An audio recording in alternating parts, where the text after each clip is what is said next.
Hey everybody, and welcome to another episode of Cruising Israel. I'm your host, Natalie. And I'm Max. And for this show, we have a very, very exciting week ahead of us. Wow. I planned all these different fun events for us to attend. The first thing that we're going to do, Max, you know how much I love dogs. Yeah, they're very popular here. Exactly, they're very popular here in Israel. In Tel Aviv, you could find almost every other person walking around with like at least one dog. Yeah, it's hard to cross the sidewalk without seeing a dog. So I figured today we'll go to the one and only certified guide dog school in the Middle East. All right, that sounds cool. Yeah. We're going to check that out today? We'll check them, all the cute little dogs, puppies, golden retrievers, Labradors. And they're training them there? Yep. Let's check it out.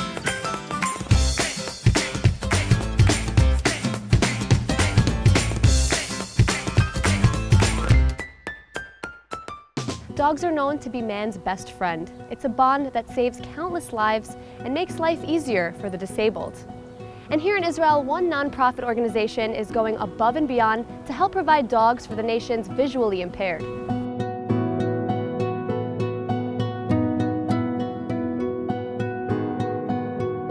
Kadima, Yashar. Hop up. Kalba tova. This is Bracha, an immigrant to Israel who's been blind since she was born. But ever since she was partnered up with her guide dog, Dinka, life has been much easier. We've been together for 5.5 years. The moment I got a guide dog, I felt more independent. I felt proud to walk down the street with my dog. Kalba tova. Kadima. Hop up. I was always reluctant to walk with a white mobility cane. I felt ashamed and I didn't want to take a cane out of my bag and show the public that I had a visual impairment. This partnership gave Bracha a new sense of confidence, freedom, and mobility. And she's not the only one. Since its establishment, the center has created close to 600 partnerships between the dogs and the visually impaired. Thanks to dogs like Amber, who produce many guide dog puppies, we can provide free of charge service for as many people with blindness in Israel that wants to be part of society. The dogs that are bred for the program are Labradors and Golden Retrievers, valuable purebred dogs that come with a high price tag. From training up until retirement, each dog costs about $50,000. Hofshi! Hofshi! Boy, Yafi! The rigorous training amounts to a long and complex process that takes approximately 2 years and is conducted by experienced trainers. Yeah. Hop up. Yo. Come in. Yeah, let's go. Yo. Good boy. At what age do you start training these dogs? They're all born here, right at the center? All the dogs are born and raised here. The program is that they're born right at the puppy kennels. They're here for 7 weeks. And then what they do is they are being matched to puppy walker families for a year. During the year with a volunteer family, the dogs get some basic training for home conditions and are exposed to the ins and outs of city life. They are then brought back to the center for assessment in order to see which dogs are capable enough to be a proper guide dog. I'm sure it's so hard for them to bring back the dog here to the center after a full year of training them and treating them like family pretty much. You just put the finger on the most difficult part. Yeah. It's difficult for everybody, but it's something that they know from the get-go. It's not a surprise. You're giving someone else much more than you gain. These dogs don't just go to anyone. They have to have qualities that match the person that they're going to be paired with, right? Yeah. What kind of qualities do you look for? You interview the person and you know if the person needs a dog that works fast or slow, if the person needs the dog to work very hard in busy conditions or just needs to do very simple routes around the house. The trainers use positive reinforcement tactics on the dogs, and by utilizing a clicker, the dogs eventually associate the sound with being rewarded with a treat. The dogs that are very sound mentally and very keen on the clicker are the best dogs. And the dogs that are less keen on the clicker and less sound, are too afraid or too stressed from this or that, are less successful. Woo-hoo! Up. We're taking the dogs at least once a day outside to the yards. It's their fun time. It's a good way to take all the energy out and stress, because work is stressful and sometimes being inside is stressful. So it's very, very good for them.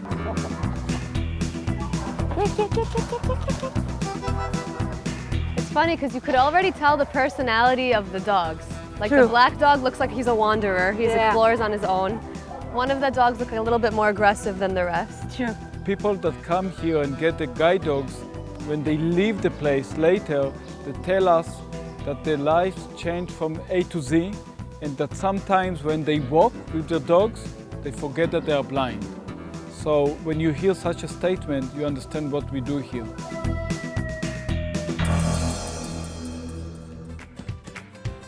How cute were those little puppies? Adorable. Oh my God, I wanted to take one home. So what's our next move? Where are we going? Well, I'm hungry, Max. And you know, every week on the show, I like to include a restaurant. Yeah. Some of my favorite things to film. There's a lot of great ones here in Israel. Yeah, and the next one we're going to is in Herzliya, All right. a little bit north of Tel Aviv. Beautiful. It's a great little spot. Yep, just 20-minute drive. And We're not going on a boat though, huh? No, we're not, but we have a great view of many, many boats right on the harbor of Herzliya. All right, that sounds nice. Let's do it.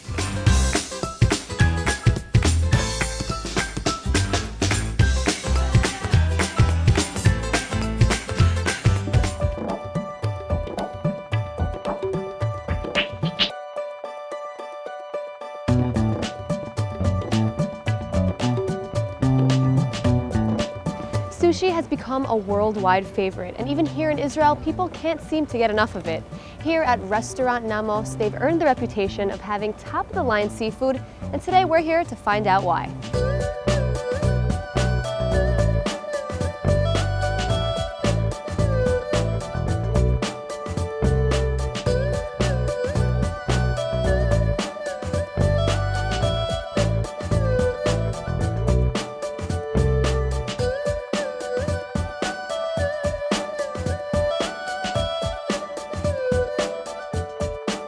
The food here, I would say, is one of the best sushis in Israel.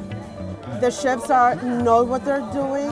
The selection of fish that they get from all over the world is as fresh as anybody can have. Got a salmon miso roll. It's perfect, and the view is even better. Sitting right on Herzliya's marina, Restaurant Namos not only offers exceptional flavors from the sea, but also some of the most breathtaking views of the blue Mediterranean waters.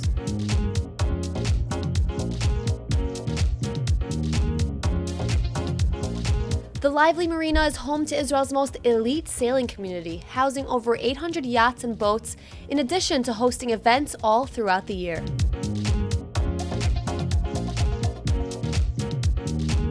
It's a really happening port. It's beautiful. Restaurant owner Ilan knew this would be the perfect spot to open up his restaurant just 6 years ago. And although it was a very risky move considering the marina's high rental prices, he decided to take the chance anyway. He saw the potential of this location and he just grabbed it, and slowly it really became this hot spot. Ilan's friendly, outgoing personality, plus his history of going from kitchen to kitchen around the world as an avid foodie and traveler, helped him develop a unique and special palate. And today these flavors make their way into each dish at Namos. We get the fish every day. We get different types of fish. Some are from the local sea. Some are imported.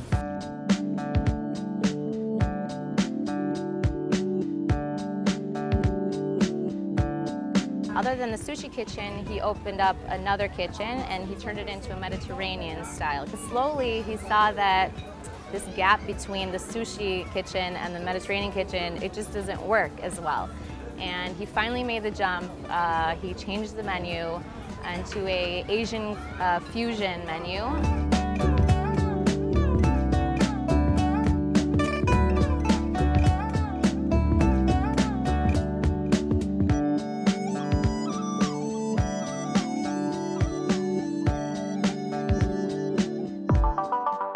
Now, ever since since I've moved here, I've been constantly hearing that this is really the place to go if you want some good quality fish and sushi. So I don't even know where to start here. I mean, there's so many different things on the platter.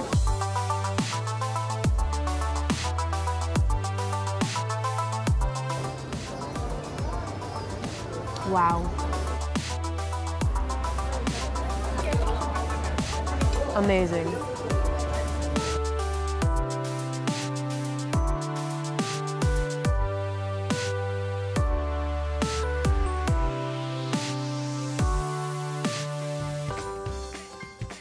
Max, you know that there are tons of volunteering opportunities here in Israel, right? That's so true. You got people coming from all over the world. They actually want to come and get their hands dirty and do some volunteering. It's fun for them. It's fun and it's for a good cause. And I did my research and I found out actually a really cool organization that they rescue tons of food each year and distribute it to the needy. That's amazing. Yeah. And they're doing that here in Israel? They do that here in Israel. People from all over the world participate, and I figured that me and you could get our hands dirty and harvest some beets today. We're gonna go get in on a volunteering harvest session? Exactly. Cool, sounds interesting. Let's film it. Let's go.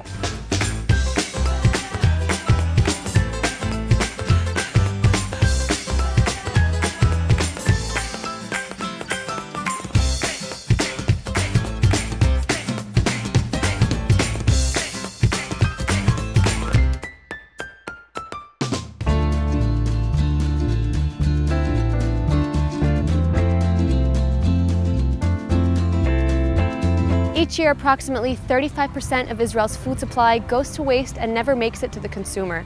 But one Israeli organization is taking a stand by inviting volunteers from all over the world to reclaim this food for the needy. There's a lot of waste in Israel and there's a lot of poverty in Israel, and by rescuing food and delivering it to the needy, you can actually address the problem of hunger in the country. There are numerous reasons that lead to unwanted waste, such as market demands and aesthetic flaws, but thanks to Israel's leading food rescue network, Leket, 33 million pounds of food has been rescued annually since 2003, and the number is continuing to climb. So how is it done? What we do is we approach the farmers and we ask them to give us what they don't want to harvest. Instead of them turning it over into the field, we actually pick it and then distribute it to non-profit organisations working with the needy. Leket has 22 trucks and is in contact with thousands of farmers around the country. But aside from that, they recently launched a new project which provides an opportunity to not only contribute to an important cause, but also to get a real hands-on Israeli farming experience. Who's up for another bucket of beets? Leket's new project, which they've dubbed Gleaning the Fields, involves planting and harvesting additional veggies in order to make sure they always have a steady supply of produce. It's an experience that really connects the hands and the hearts to the land. Wow! I need help with this one. Mazel tov! The farms are staffed primarily by volunteers to harvest the fruits and vegetables and are assisted by some full-time farmers who handle the more complicated aspects of farming, such as planting, watering, and fertilizing. Many of us today are thinking we could do this in our community. How can we justify living in such a rich country and have people be starving? The combination of enthusiastic volunteers paired with experts in working the fields are helping put more healthy food on the tables of the needy in Israel. Look at the size of these beets. I mean, it's something they could only find in Israel. I try to encourage every group to sort of give back a little bit when they come, because we take so much from the land while we're here. And so Leket is definitely one of my favorite places to volunteer because you can get your hands dirty. All right, guys, you are on game. We're gonna fill up one more big carton and then we're gonna call it a day. So what ends up happening to all of the beets and the vegetables that they harvested? The truck is gonna come here and I will load it with a tractor and it will go to Ra'anana, and from there our trucks deliver it to 200 different organizations who gives it to the needy people. So a lot of hungry people are being fed by this organization, right? 48,000 families. Wow. Leket relies solely on private donations and receives absolutely no funds from the Israeli government. Donors have sent in funds from all over the world in support of the life-changing work that happens here at the center. Leka started with an idea and one guy, and it is now helping literally tens of thousands of people every week who are in need.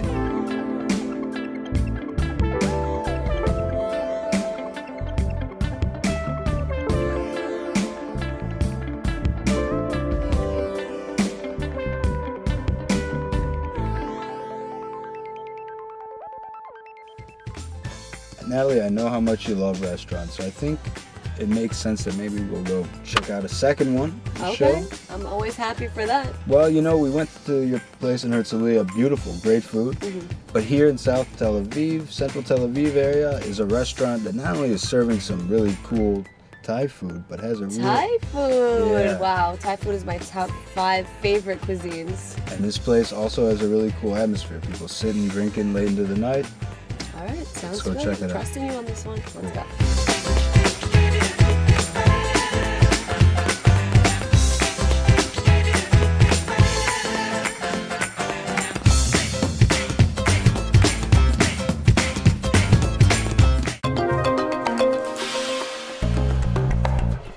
Thailand has always been among the top countries Israelis love to visit, so it's no surprise that Thai cuisine is making its way through the Israeli culinary landscape.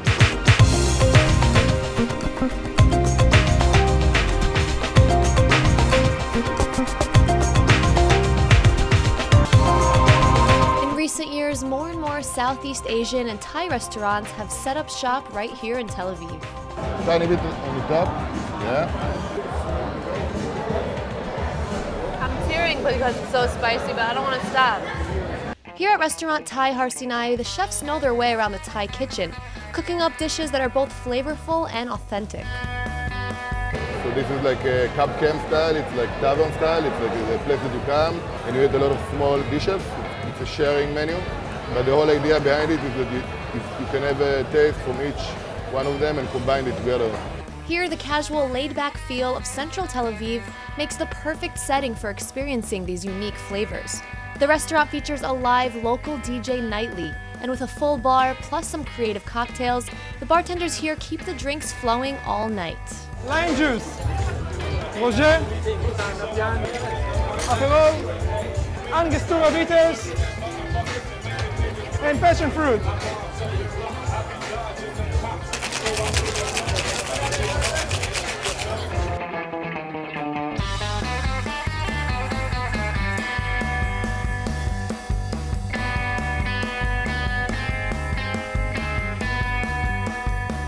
This is the only place that you actually can come and hang out and party a bit, you know. It's just great. It's the great location, a great spot. It used to be like just a synagogue and nothing around it, and now it just fits perfectly, this combination.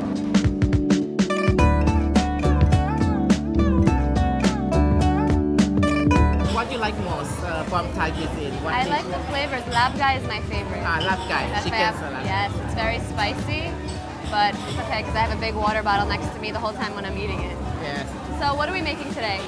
Because you like lap Gai, but I don't prepare chicken. I have beef instead. Okay. What is lap? Lap, actually lap is something that you mince by knife. And you mince it. That is the type. First you have the meat. Today I use chiter grill. You can marinate with the fish sauce or soya sauce. Okay. And that really brings it that Asian flavor. Chili powder. And this one I make by myself. We make in-house ourselves. What is it? This is the sticky rice powder. So this is why I can't make this dish at home, because I don't have these little ingredients that add so much to the dish, right? You have to prepare a lot. Thai food is about preparation. Then I have fish sauce and lime. This is fish sauce. 1 tablespoon. Okay, 1 tablespoon of each. Fish sauce. First fish sauce. Yeah. So sour comes first. It's tangy, like you said. Yes. Sour. Yes. It's a little spicy. It's perfect.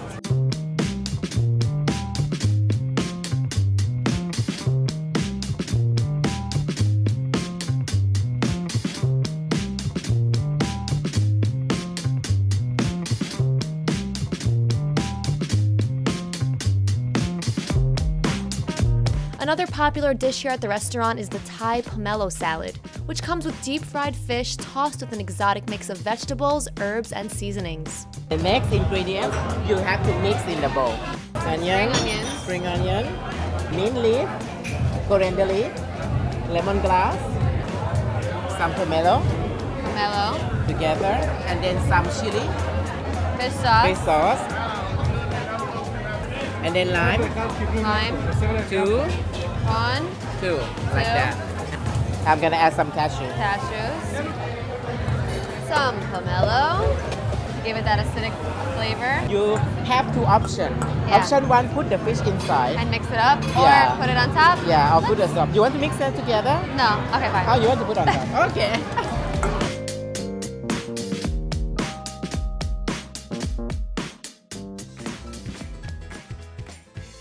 Folks, thanks so much for joining us for another episode of Cruising Israel. We loved having you with us. And don't forget to catch us next time as we cruise the country and show you the best Israel has to offer. Bye.